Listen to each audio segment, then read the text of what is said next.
This technique is going to be seated cross-leg transitions. So guys, we're going to start in a seated position. We're going to cross the feet and we're going to look at the different transitions that we have, because there are numerous ways to enter and exit a position.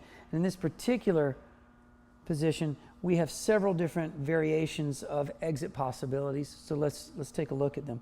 So the first thing that we're going to notice is when we're in cross, can you just come to regular cross leg? So guys, first, just noticing, let's bring her around here if we can, get her cheated towards camera a little bit more. So we see that cross leg position already indicates that one of the feet is going to be sitting inside and one of the feet is going to be on the outside. So when she brings up, and it doesn't, let's just bring up the inside foot first. Now, as soon as she does this, you can see that she creates a contact with the floor right away. So here to here. Outside foot, same thing. She brings it up. She has immediate contact with the floor. So cross-leg position implies that the outer edges of the feet are on the floor, and to a certain degree, you are limited because the feet themselves are not based in contacting the ground. So in order to start moving, we need to create that contact point. So what we're going to do is we're going to bring the first inside foot into position. Now, what that does is it gives us leverage, because you'll notice that because her inside foot is close to her sit bones, she has, or sits bone specifically here, she has the ability to shift her body weight forward into that base foot. And look, she's already standing up. So go ahead and do that again. She shifts in and she can stand right up into position. So she's got weight. So let's do it again. She's got weight bared into that right foot, all the way up to the top. Hold. And look, she's basically standing now. This foot can now be directed anywhere she wants it to go. She could bring it around behind her.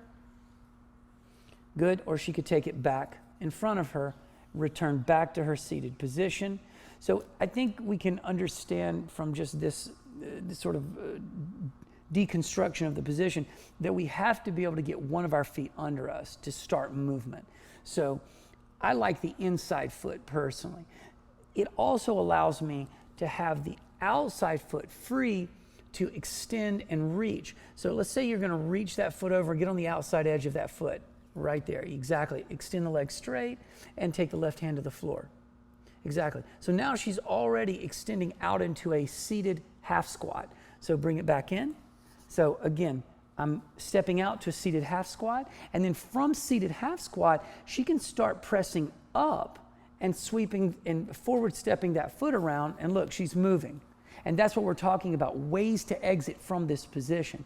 So she's back, and then she's crossed, and we're back to the seated, again, cross-leg position. So the beauty of bearing weight first into the closest foot to us is that it frees the top foot. The top foot has access to space and can move, as opposed to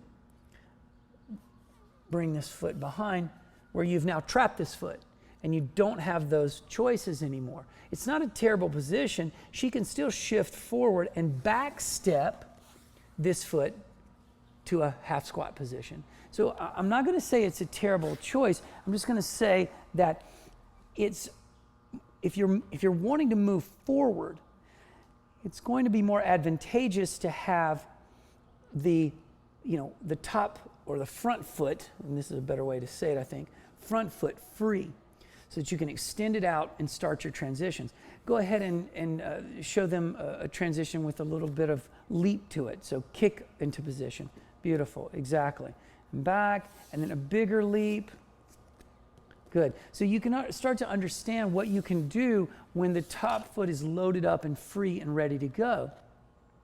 When it's not, again, switch that with me. All of your transitional choices are going to switch to back steps. So it's going to be lifting up and stepping back. Okay? Coming back into position. She can circle. She can circle this way. Keep reaching, exactly. And again, she can, if you'll notice what just happened there, she switched. So in order for you to make this foot free, in this case, you'd have to switch sides. So instead of back stepping this out, you would then back step, or in this case, it would become a forward step, the opposite foot. So again, it's really about understanding what choices you have, and you should spend time playing in this particular shape. So I'm going to put my foot behind, and I'm going to explore ways I can transition out with my back foot, because one of the feet has to bear the body's weight to free up the opposite foot. So in this case, she's got the front foot down, back foot can step, back foot can go that way. She'll spend time just nerding out on it and playing. Now she'll switch the feet. Now front foot, same responsibility.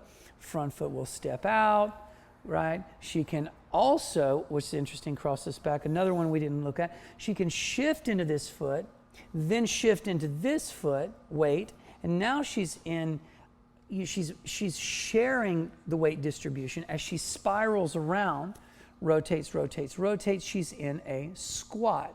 So she can then exit that squat again by coming back in. This will also allow her to keep switching the foot position, which one is inside, which one is outside, because you'll notice right now her left is inside, her right is outside.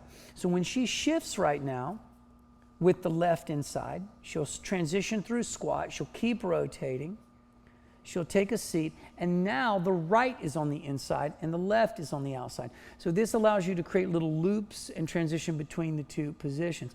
So basically, what's important for you to understand here is how to start building the strength to bear your weight into single leg positions like this. Because guys, this is as close to pistol squat work as you're going to get.